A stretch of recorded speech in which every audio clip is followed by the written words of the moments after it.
नमस्कार, आप देख रहे हैं देवप्रभात समाचार। मैं अंजनी तिवारी। खबर प्रतापगढ़ से है।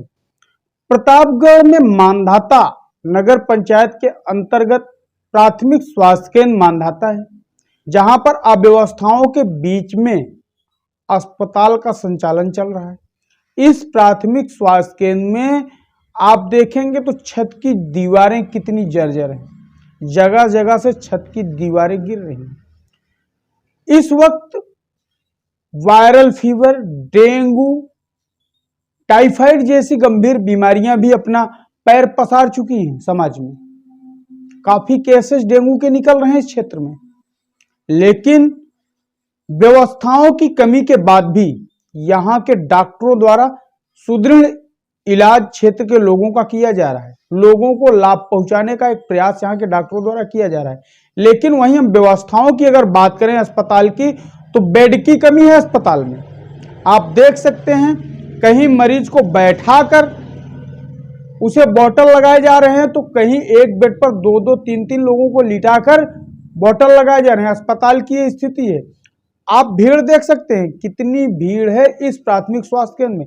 हालांकि यहां पर चिकित्सकों द्वारा जो सुविधाएं क्षेत्र के लोगों को मुहैया कराई जा रही वो सराहनीय है, लेकिन विभाग द्वारा जो उदासीनता बरती जा रही है यहां अस्पताल की व्यवस्थाओं को सुदृढ़ करने के लिए, वो चिंता का विषय है। जैसे कि क्षेत्र में डेंगू और मलेरिया का प्रकोप इस समय बरकरार है। हर तरफ डेंगू और मलेरिया के मरीज निकल रहे हैं। टाइफाइड, डेंगू, मलेरिया इत्यादि चीजों से लोग बीमार पड़े हैं। अस्पताल भरी पड़ी है।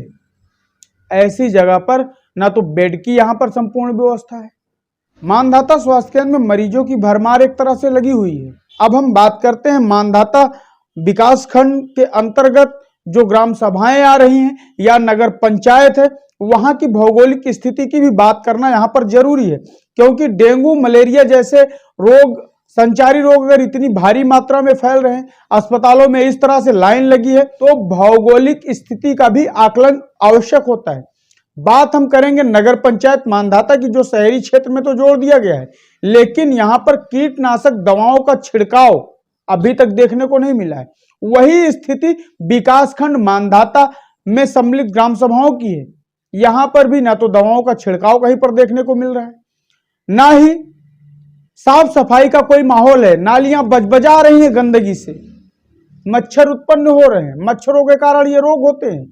नगर पंचायत मांधाता की भी स्थिति ऐसी ही बनी पड़ी हुई है। सड़कों पर तो झाड़ू लग जाते हैं, चौराहे पर झाड़ू लग जाते हैं, जो मांधाता मार्केट है वहां झाड़ू लग जाते हैं, लेकिन वहीं बगल में सटी नालियां बजबजा रही हैं गंदगी से। उससे मच्छर उत्पन्न हो रहे हैं। मच्छर उत्पन्न होने के बाद उन्हीं मच्छरों के काटने से डेंगू, मलेरिया जैसी बीमारियां उत्पन्न हो रही हैं। इस पर किसी का कोई ध्यान नहीं। अभी हाल ही में किसान मोर्चा के मंडल अध्यक्ष निरंजन सिंह का निधन हुआ डेंगू से। भाजपा के लोग भी सुरक्षित नहीं हैं। एक दुखद घटना थी ये। मात्र 42 साल की उम्र में निरंजन सिंह का देहांत हो गया डेंगू की चपेट में आने की वजह से। भाजपा भले ही ढिंढोरा पीटती रहे स्वास्थ्य सुविधाओं को बेहतर बनाने के लिए, लेकिन मांधाता अस्पताल की ये व्यवस्थाएं सरकार की सुविधाओं की पोल खोल रही। हालांकि यहां पर डॉक्टर की कोई गलती नहीं। डॉक्टर तो जितना बेहतर इलाज हो सकता है कर रहे हैं, लेकिन जब व्यवस्थाएं ही नहीं मिलेंगी तो डॉक्टर इलाज कैसे करेंगे। यहां पर आप देख सकते हैं किस तरह से एक बेड पर दो दो लोग पड़े हुए हैं, एक बेड पर तीन तीन लोग पड़े हैं। बैठा के लोगों को बॉटल लगाई जा रही हैं।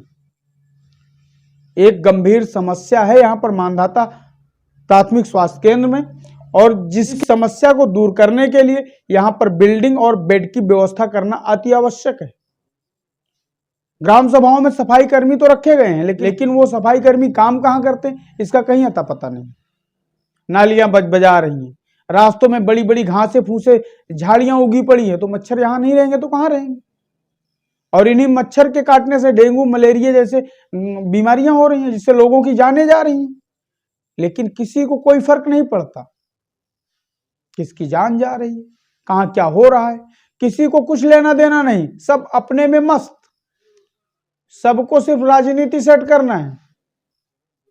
आखिर कब जिलाधिकारी महोदय का ऐसी चीजों पर ध्यान जाएगा? आखिर कब मानधाता पीएससी की स्थिति में सुधार होगा? मानधाता पीएससी में जितने मरीज आते हैं 300, 350, 400 तक की ओपीडी जाती है। 400 मरीज यदि पर डे वहां पर आ रहे हैं, 400 मरीजों को देखा जा रहा है, तो जाहिर सी बात है डॉक्टरों द्वारा अच्छा रिस्पॉन्स है, तभी इतने मरीज आ रहे हैं। नहीं क्यों आते? डॉक्टरों से लोग संतुष्ट हैं, लेकिन व्यवस्थाओं के नाम पर लोग असंतुष्ट नजर आ रहे हैं। जैसे बेड की कमी होना, दवाओं का पूर्ण रूप से उपलब्ध ना होना, ये सारी चीजें यहां की कमियां हैं। यदि इन कमियों को सुधारा जाए तो निश्चित रूप से समाज को इस स्वास्थ्य केंद्र का भरपूर लाभ मिल पाएगा।